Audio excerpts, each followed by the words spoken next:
Hello everyone, welcome to Jaya cooking house.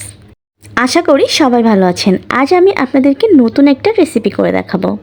দেখতেই পাচ্ছেন আমি এখানে অনেকগুলো আলু নিয়েছি, আর এই আলুগুলো দিয়ে আজ আমি আপনাদেরকে নতুন কিছু করে দেখাবো। আশা করি আপনাদের এই ভিডিওটি খুবই ভালো লাগবে। আর আজকের এই ভিডিওটি যদি আপনাদের ভালো লেগে থাকে অবশ্যই লাইক আর কমেন্টস করে যাবেন। আমি এখানে সবগুলো আলুর খোসা এভাবে ছাড়িয়ে নিচ্ছি। অবশ্যই আলুগুলোকে একটু বড় সাইজের নেওয়ার চেষ্টা করবেন। বড় সাইজের আলু দিয়ে এই রেসিপিটা অনেক বেশি পারফেক্ট হবে। সবগুলো আলু আমার এখানে পরিষ্কার করা হয়ে গিয়েছে। এখন আমি আলুগুলোকে গোল গোল শেপে পাতলা করে কেটে নেব। এখানে আপনারা আলুগুলোকে যতটা পাতলা করে কাটতে পারবেন এই রেসিপিটা তত বেশি পারফেক্ট হবে।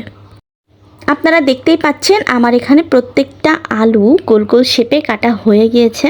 এখানে আমি প্রায় 2 কেজি আলু কেটে নিয়েছি। আলুগুলোকে খুব সুন্দরভাবে ধুয়ে পরিষ্কার করে এখানে আমি লবণ দিয়ে সিদ্ধ করে নেব। আলুগুলোর ভিতরে আমি স্বাদ বুঝে লবণটা দিয়ে দিয়েছি। এখন লবণটা দিয়ে আমি ঢাকা দিয়ে সিদ্ধ করে নিচ্ছি। আলু সিদ্ধ করতে খুব বেশি সময় লাগবে না, জাস্ট বলক উঠলেই আলুটা সিদ্ধ হয়ে যাবে। যেহেতু আলুটা অনেক বেশি পাতলা করে কাটা এই জন্য খুব সহজেই সিদ্ধ হয়ে যাবে। তো ব্যাস, আমার এখানে আলুটা খুব সুন্দরভাবে সিদ্ধ হয়ে গিয়েছে। এখন আমি আলুটাকে নামিয়ে ঝরিয়ে নেব। আলুটাকে খুব সুন্দরভাবে ঝরিয়ে ঠান্ডা করে নেবেন। আপনারা যারা আমার ভিডিওটি ইউটিউব থেকে দেখছেন অবশ্যই আমার চ্যানেলটিকে সাবস্ক্রাইব করে দেবেন। আর যারা ফেসবুক থেকে দেখছেন অবশ্যই ফলো দিয়ে আমার চ্যানেলের সাথেই থাকবেন। আলুগুলোকে ঠান্ডা করে ঝরিয়ে নিয়েছি। এবার রোদে আলুগুলোকে শুকাতে দেব। আপনারা নিশ্চয়ই এখন বুঝতে পাচ্ছেন আমি আলুর চিপস তৈরির জন্য আলু শুকিয়ে নিচ্ছি। এখন বাজারে আলুটা অনেক বেশি সস্তা, আর এই সস্তার সময়ে আপনারা একটু বেশি করে যদি আলুর চিপস করে রাখেন তাহলে বাচ্চা থেকে বড় সবাই খেতে খুবই পছন্দ করবে। জাস্ট 2 দিন রোদে দেওয়ার পরেই আপনারা দেখতে পাচ্ছেন আলুগুলো কতটা সুন্দরভাবে শুকিয়ে গিয়েছে।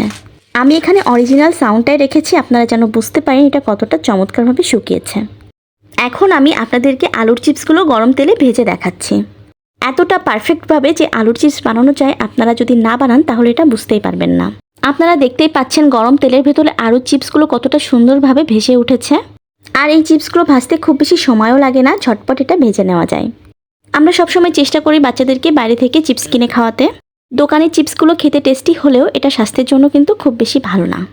আর আপনারা যদি ঘরেই এভাবে আলু দিয়ে চিপস তৈরি করে আপনাদের বাচ্চাদেরকে দিতে পারেন তাহলে হেলথের দিক থেকেও এটা খুব বেশি ভালো হবে। এই আলুর চিপসগুলো ভাজার জন্য আপনি তেলটাকে আগে খুব ভালোভাবে গরম করে নেবেন।